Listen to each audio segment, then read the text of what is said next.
Welcome into another episode of Betting the Pitch. I am the real underscore G Warner, your host. And this is the Champions League edition going through the knockout round. I guess they're all knockouts at this point, but the second leg of the knockout rounds. As a truly fantastic podcast host, I'm going to make sure I get on Do Not Disturb so that the calls don't come running in.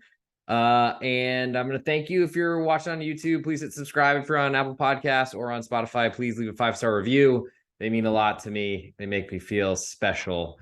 What else? We're going to go through the 2 days of Champions League matches on this episode, late night with the real underscore G Warner per usual. I know it's what everyone's waiting for on Monday nights. Probably get another one of these on Wednesday night before, or maybe Thursday before the Europa League kicks off. Let's see. We're going to come up with an ultimate best bet. Both of the selections for the last round of Champions League both won. So no matter which one I picked would have been an ultimate best bet winner. We're going to try to do that again. Also want to draw attention to my Patreon. If you're interested in subscribing to picks on pregame, I strongly suggest, for cost of doing business and things of that nature, to check out the Patreon. It is a much more affordable price, and you get all my stuff there. You don't have to worry about getting it from one sport or another sport, or buying the miscellaneous weekend packages, anything like that. You get it all as soon as I lock it in. And I think that based on the subscribers who are in it right now, I think they would agree that it is a much better value. So check it out. Of course, if you want to do pregame stuff every day, do your thing.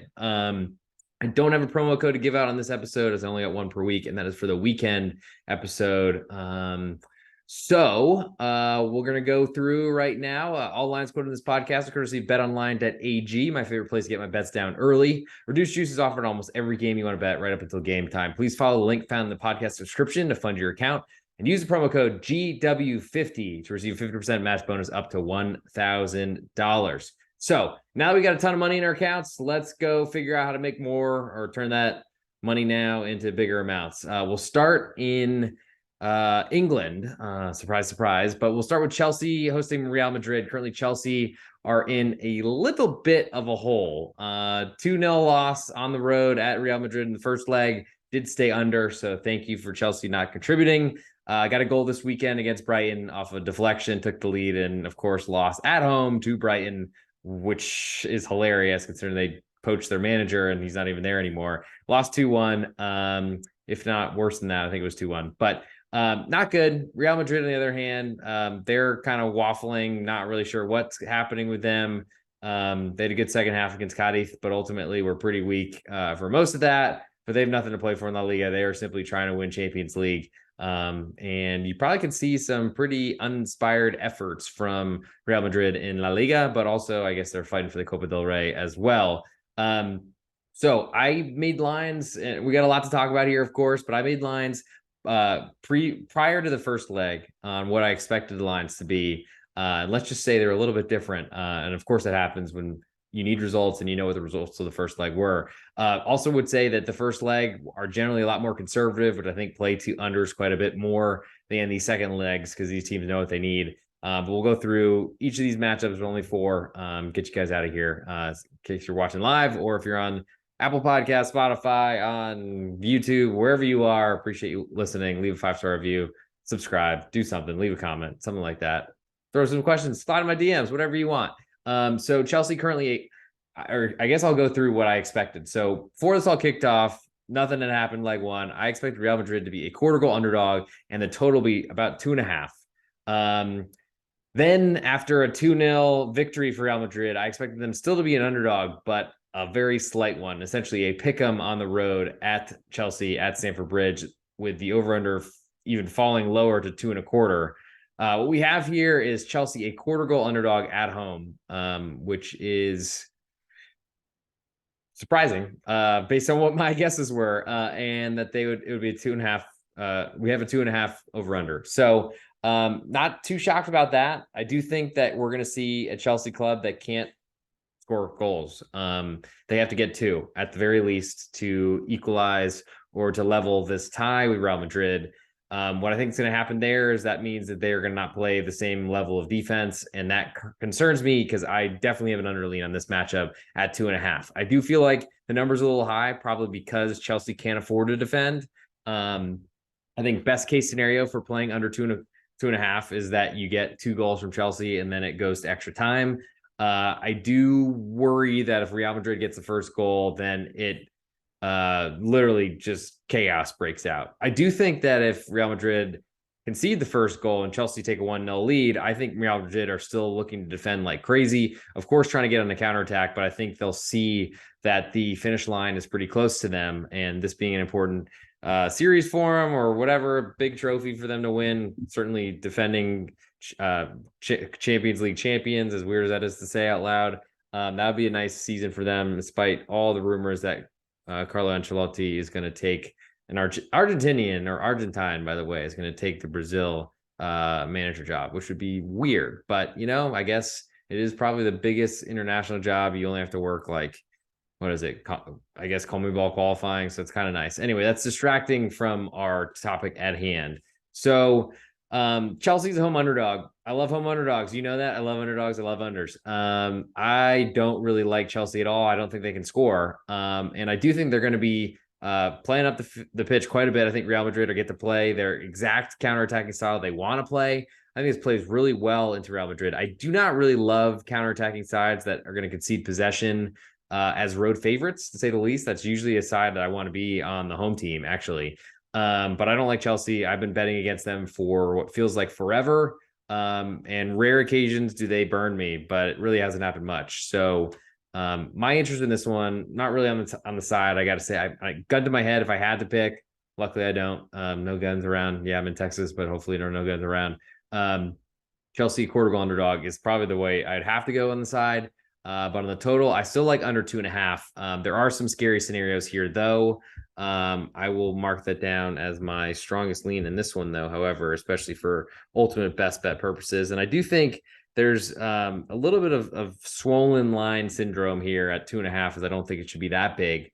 But I guess I'll also mention the 2 advanced numbers because they're interesting. If nothing else, they're interesting to me. And I imagine they would be to everybody else. So I'll track what we have here. And that was Real Madrid open minus 175. That was on April 2nd. Fast forward to April 10th, and they moved to minus 220. So about a 20% increase. And then it has climbed all the way to minus 1300. Wow, gigantic. And let's see if we can get a quick number on what that kind of thing looks like. An 83% increase from, let's see, and that is from just the kickoff date. So in a week, we've seen a draft. I mean, of course it happens. Big moves to be expected. 77.5% increase on Chelsea to 8-1 to advance. I don't think Real Madrid has a lot to worry about. Stamford Bridge, to me, I'm still not really scared of Chelsea getting 2 goals, and they have to get at least 2 to advance. I think ultimately the total probably comes down to how many goals Real Madrid score, or really what happens with Chelsea as well. But I just don't really see Chelsea doing much. Next, we'll go to a very interesting one, not as lopsided. AC Milan with a 1-0 aggregate advantage from a 1-0 victory. Very disappointed that I didn't play their 2 advanced number. And for some reason, I'm going to start there with this one because I was so close to playing. I just didn't do it. Now AC Milan are minus from the open 170 when I first saw it down to 165, which should have been far lower. But I don't think I have any information that says it dropped below that unless I can find something on other laptop. Let's see, because I do think this is relevant. Let's see. Can I find a nice let's see. So I do see a Bayern thing that just popped. So okay, let's see. So I had, let's climb up a little bit here. Okay, so I have AC Milan down to plus 145 to get through. Apologies for not getting this all the way, but I will update it now. So 170 dropped all the way to 150, and then looks like right around as far as it could go towards kickoff, there was also a drop to 145. So that's still a pretty significant difference here from 145 now to minus 135. You can get Napoli as an underdog to move forward, but that's because they're trailing 1-0 on aggregate. Probably doesn't surprise anyone. But maybe what I'm about to say will surprise plenty. So AC Milan, I made a 3/4 goal underdog when I guessed this line before any of the matches were played, before AC Milan won 1-0 at home.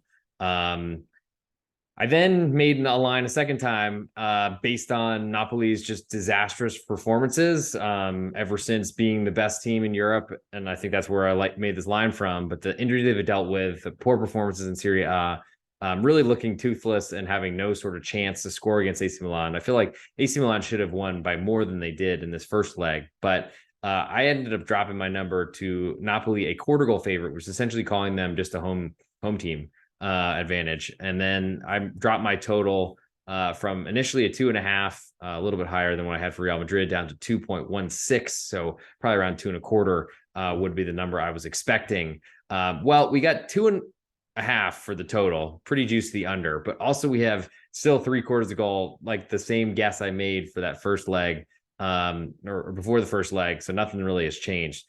I don't know if that says that Victor Osimhen is coming back. Without him, Napoli's offense has been disastrous. They were the best team in Europe, I think, and probably could have won the whole thing. As I am now killing bugs, unfortunately. I don't believe in them whatsoever based on any of the performances. Sure, they might get a huge turnaround. I'm very curious to see what this lineup looks like, but I don't really see a world that I mean, even if Osimhen does return, it's one thing to get your studs back, but it doesn't guarantee that they're going to play well. So I'm very interested in Milan. I feel like they've been playing better than Napoli have. They also just smoked Napoli 4-0 on the road a couple weekends ago in Serie A play. I don't love that Serie A teams have to play against each other, but anyway, it is what it is. And I got to say, the under 2.5 is also interesting. And I feel like I might just go with both, where I feel like it's unlikely that both of those will lose. In terms of scenarios, Napoli are of course, they need to avenge their 1-goal deficit. 1-0, you lose half a unit on AC Milan if you take that 3/4, but you win the under. So you're profitable in general. Other situations, I mean, a draw, 1-1, you win Milan and under. That would be an ideal situation. Goalless, of course, would be great. And I do feel like second legs are, if there's ever a match that's going to be goalless, I feel like it would be a second leg rather than the first leg. Yes, less conservative play, I think, in the second leg. But when you know one team needs a goal, Milan did this exact thing to Tottenham in the last round. I feel like there's a good chance. I think I won both side and total in that one. Those are my sweet spots. I'm trying to do more of those as we go through the season. So I got to see Napoli, their lineup. I mean, if Osimhen's not in it, there's absolutely no chance I'm avoiding Milan, and it probably means that Milan number will fall further, but half of a goal, I'll still play that. I think even if he's in, I'm still playing. I would love to see a +1 here. I doubt we'll get that. Juice is split both ways right now on the side. On the total, certainly juice the under. I think if no Osimhen, then I probably try to grab that 2.5 as quickly as I can before it falls to 2.25. Still have some interest there, of course, if Osimhen's not in. If Osimhen is in, I do think that number probably stays around 2.5, or maybe it falls to 2.25 anyway. And I'm honestly not that scared about playing that either. So that'll be, I guess, what we're doing for Tuesday's matches tomorrow. And let me see if I can get that right thing open. Great. Awesome. Yeah, so I mean, I really like both side and total, and that's what I'm trying to do a little bit more on. If I do like a side and a total, that I try to make that a little bit more of a meaningful bet for me, especially because I'm doing about half units of what I had done for the World Cup. And I do miss the World Cup because that was a really fun tournament financially. Moving to Wednesday, we have Inter Milan hosting Benfica. I'll go to what I had guessed before this all started. I was expecting Benfica to be a 3/4 goal underdog on the road here. And then after seeing them lose 2-0 in the first leg, I really didn't think Inter was that dominant. They haven't really been playing well for a long time. Lost to Monza this weekend. Did rotate significantly, but kind of hilarious they lost that one. But with a 2-0 aggregate advantage, Inter should be very, very safe, especially at home, to go through. When I look at so my total, I initially had it a little bit over 2.5, feels like for all these matches, dropped it down to 2.36 and change.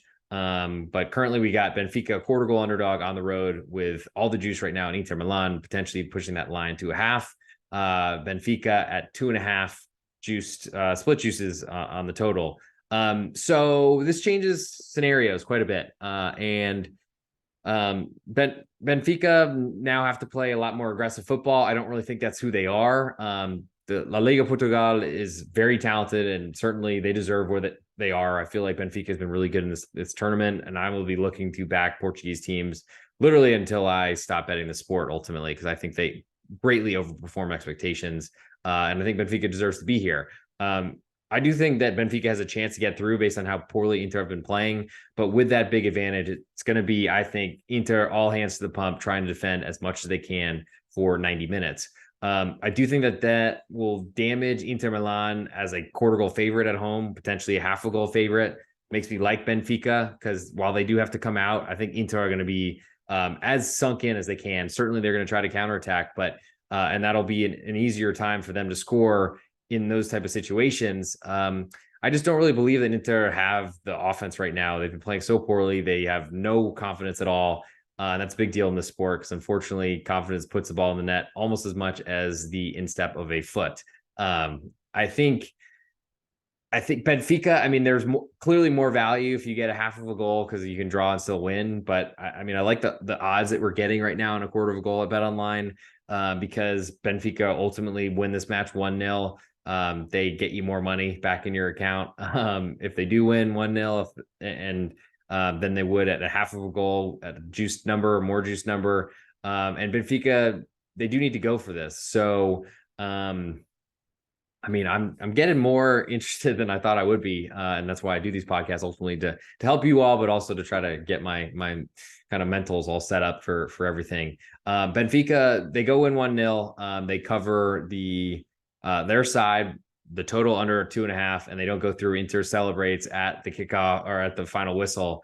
I think that's a very decent possibility. 1-1 or 2-0, we're then going to extra time, and it probably flips where both these teams are likely looking for extra time. Inter probably trying to score because they're at home, but I don't really think that Inter Milan, a team that wants to counterattack, but not in the same style they did under Antonio Conte. It's different under Inzaghi. Not guaranteed at all that he's going to keep his job. I think he's probably going to be out because they're not going to win the Serie A. I think it's Champions League or bust. And I feel like while they're in a really good position, I also wouldn't guarantee Inter Milan through to the next round. So that brings me to the two advanced numbers. So Inter Benfica actually were a favorite, I think, a lot because of the home leg. Minus 120 is what I had it tracked to. Let's see if I can find where I had that last number. Sorry to do this live, but I wasn't expecting to go this deep. So Benfica had fallen a little bit. They were minus 120 when I initially saw it. Came all the way down to a minus 102, and actually Inter were a minus 118. So certainly some love for Inter coming in. I think, as you would expect, a Serie A giant versus a Portuguese club, of course. But numbers have changed significantly since then. So that market move was right. I still don't really believe the play that occurred was really that correct. But anyway, it is what it is. It doesn't really matter now what I think, but I just feel like Benfica are very talented. I think they're good. I think that they can really put some trouble. And honestly, with a 2-0 aggregate disadvantage, they're in a really great position to win the match, not go through the next round. Everyone's celebrating, especially us with our side Benfica bet and our under 2.25. So I'm putting both of those on my list. I got to say, Benfica, don't love it on the road, but I feel like this might climb to a half of a goal, and we might get a decent number on it as well. So it might even be a reasonably juiced 1/2, so that you only need a draw to win a full bet. But I got to say, I like under as well, as I don't think that Inter are going to come out really at all until it's 2-0 Benfica, and that's going to be hard to see on the road. So I like both those things. I think there's a little more safety probably in that 2.5, but could get a little bit weird if Benfica get 2 and Inter are coming out and trying to win regulation at home. I also think, though, they'll probably be pretty content with trying to go to extra time, knowing they're a better side. Though it would be pretty traumatic for them to have to fight an extra 30 minutes after, moving all the way to minus a 1-16, minus 1,600 favorite to advance.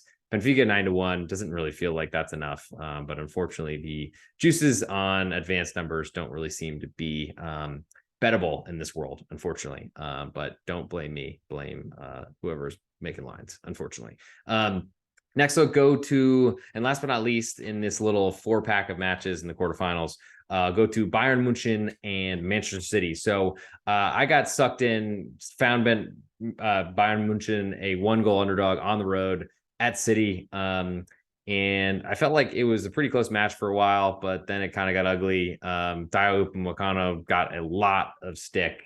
Not sure he deserved as much as he got, but ultimately Bernardo Silva should have been sent off. The Manchester City just like cleat you in the back of the calf as you're running the other way in a counterattack, and they get away with it all the time. Yellows, it should be reds. It's just, if officiating was anywhere decent in this sport, I feel like it'd be so much better and so much more fair.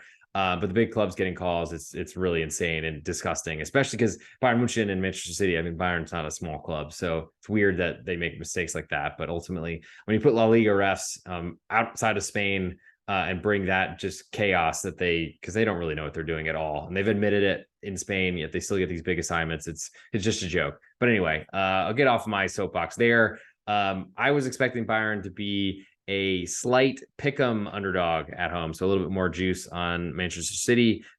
Before the first leg was played, I thought the total would be right around 3 goals. Then after Bayern fell behind 3-0 in the first leg, I expected actually Bayern to still be an underdog at a quarter of a goal, with the total at 4, which feels gigantic. But that's because Bayern have to come out and it's going to be really aggressive. If I probably spent a little bit more time on that, maybe I wouldn't have put it that high. But anyway, especially in this type of competition. So checking in where the totals are, Bayern more like the number I put out at the beginning, a pick'em, but getting odds over under is 3. So pretty much not a lot changed despite a 3-0 score line that Bayern have to somehow overcome. Clearly, if Bayern are trying to get back into this, and at home they're a great goal scoring team, I still feel like they're going to be in a counterattack mode, which isn't a bad thing for them offensively, but I do think is going to be a big problem for them to get 3 goals and to really get through Manchester City, though we've seen Manchester City collapse in this situation before, usually against a much better defense. But if there's ever a team that can score three goals in a match, it's certainly Bayern at home. I think with Thomas Tuchel in there, he's got some ideas, and that was part of my play. When I saw +1, I thought there was a good chance they get a draw or win, or even lose by a single goal. It wasn't, unfortunately, to be that day. Not a lot for me to do also with a pick'em, as I generally look for a quarter of a goal underdog as a minimum to play someone. Bayern, if they get there, it does interest me, because even with 2-0 Bayern Munchen victory, Manchester City are still celebrating. I do think Man City's got a really good chance to score a goal here. Unfortunately, they should at least probably get 1. So that makes any sort of interest in the total of 3. I'm probably not interested in playing under when Bayern need a 3-0 victory, and every goal that goes in, Bayern are more likely to even press out even further, especially every goal that Manchester City score. That just makes it worse for Bayern moving through. In terms of 2 advanced numbers, so I had... Going into this one, it looked like Bayern were a 155 underdog, minus 185 Manchester City. Clearly, that has swelled quite a bit since then. Actually got some interesting movement. Got a little bit better than, I guess because this was probably going to be the most competitive of the matches, that kind of got some better treatment, a little bit smaller juices here. Kind of a weird minus 195 closing line I had for Manchester City versus 163 Bayern. Odd to see them not rounded off to the 5s, but I guess good for our sake. I don't know necessarily now. Gigantic Man City minus 3,000 to go through, so 1 to 30, whereas Bayern Munchen only a 1250 underdog to get through. So huge. I don't know who's betting to that. I wouldn't recommend it. But my interest, I guess, in this one, if Bayern move to an underdog, then God, I might play them again. And I do feel like there's a good situation where a draw as a quarter goal underdog, a draw will pay you some money. I don't know really where this number will go. It could be potentially going the other direction, but Man City, seeing them as an underdog just doesn't seem like something that anyone really wants to do in a marketplace in a betting world. So I do think Bayern have a lot I mean, of advantages, clearly in motivation and with that score line, I think it puts them in a really good position. I don't know that I have a feel for the total, probably over, if anything. But everyone probably thinks I'm sick if I'm recommending overs at this point. So I don't really have much to add with that one to my list for the ultimate best bet. But that's what we got here. So I guess it's going to be time for the ultimate best bet. Might as well, considering it's almost midnight here, and I never seem to go to bed at any sort of decent time. Still have to shower and things, but it's of course already midnight. So here we go, yet another night. I guess we might as well get into it then. I'm the real _ G Warner on Instagram and on Twitter. This is Betting the Pitch number 187. And here are my best bets for Champions League. We got Tuesday. I'm going to go with AC Milan under 2.5 goals. I feel like Napoli's offense has completely dried. I think it's going to be a very conservative effort from AC Milan. I do think that they have some ability on the counter. So I do like that 3/4 of a goal as well as the side. And then for the Wednesday action, I'm most interested probably in Benfica under 2.5, because I think Inter are also going to try to do their best. Both Milan sides are going to do everything they can to try to restrict their opponents as they have leads and pretty big ones in that Inter case to move through the next round of Champions League. But for my ultimate best bet, I'm going to go with AC Milan under 2.5, because I just don't think there's going to be a lot of goals in that matchup. It's such a change from where we were a while ago, but Napoli are so banged up. I just don't really see that changing. So take AC Milan under 2.5 as my ultimate best bet for episode number 187 of Betting the Pitch.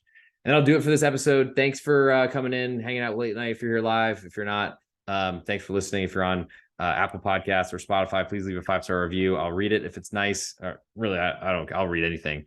So do whatever you want. Slide in my DMs on Twitter if you'd like. Hate as much as you want. I'll do that too. But also please check out the Patreon. I think it's a great idea, good use of your funds. If you're a pregame subscriber, I think it'd be very much worth your while.